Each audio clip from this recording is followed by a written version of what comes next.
Hi, it's Steve. Today we'd like to show you how to replace the defrost timer on your refrigerator. It's a really easy repair. Let me show you how we do it. Now before we begin this repair, the first thing we'll need to do is to disconnect power to the refrigerator. So either pull it far enough forward that you can unplug it, or locate the electrical panel, turn off the appropriate breaker, or remove the appropriate fuse. And once we've done that, we'll want to clear all the items off of the top shelf, and then we can start our repair. Now with the items removed off that shelf, we now have access to the two mounting screws for this control housing. There's one at the back and another one located near the front. So using either a number 2 posidrive or a number 2 Phillips screwdriver, we'll remove those two screws.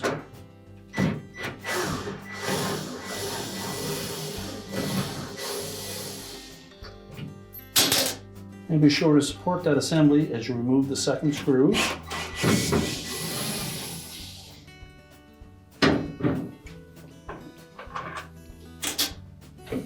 Carefully lower it down. And once we have access to that wire harness connector, we'll release the two locking tabs. Simply squeeze tabs together, separate the harness, and then we'll put that housing on a suitable work surface and we can change out the part.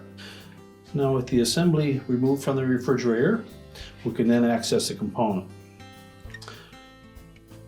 So to change that defrost timer, we need to remove the old one first, and we suggest that you disconnect the wire harness from it before you remove the timer from the mounting. So taking a flat blade screwdriver, we're going to go in between the harness connector and the body of the timer and simply pry that off.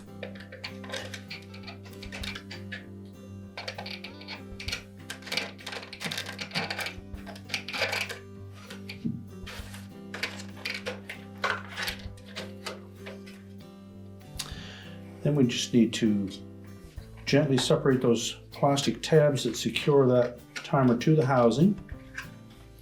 We don't want to spread them any more than is necessary.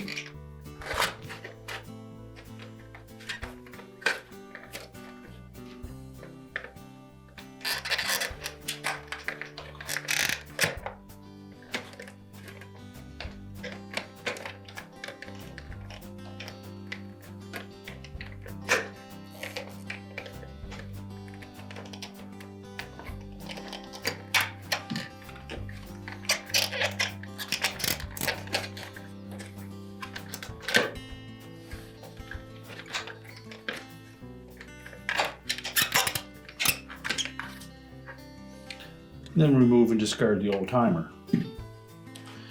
Now before we install the new one, we suggest that you may wish to advance that timer out of the defrost cycle if it happens to be in that position. To do so, we'll simply take a flat blade screwdriver and we'll fit it into this opening. We'll allow you to turn that in only one direction, which would be clockwise, and then just carefully listen as you're turning it.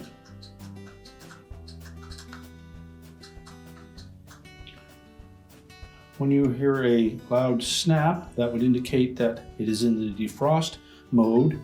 If we turn it just another turn, as we're rotating that, you may notice a loud snapping sound. That will be indicating that it is in the defrost mode. We just advance that a little bit more and it'll come out of the defrost mode and into a cooling mode.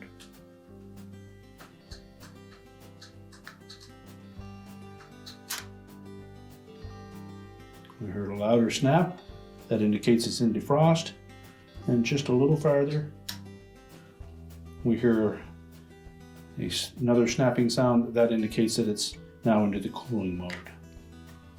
So we can then position that timer into the housing.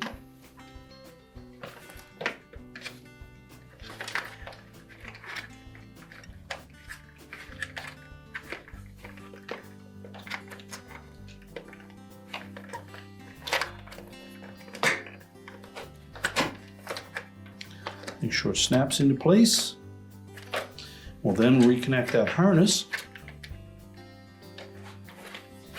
And you'll need to use some force to press that onto the timer. Make sure it's fully inserted on there. We'll fit that capillary tube back into its channel. And now we're ready to put the housing back into the refrigerator. Now when reinstalling that housing, we'll begin by lining up the wire harness. And you want to make sure that the end of the harness that is attached to the housing sits flat down in that little channel there.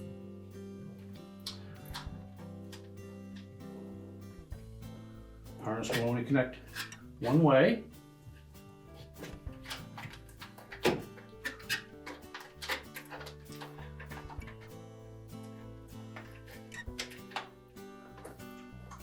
So make sure both locking tabs engage. And we'll tuck that harness down into that channel.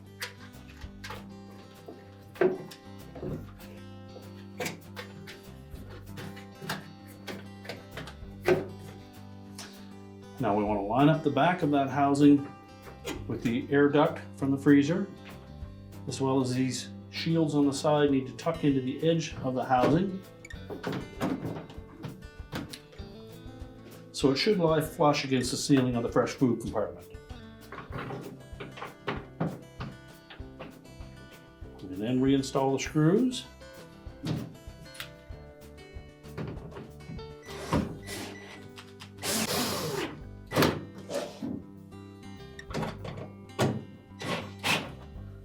Make sure they're tightened securely. And then we can push the shelf back into position and reload the shelf. We're now ready to reconnect the power, and our repair is complete.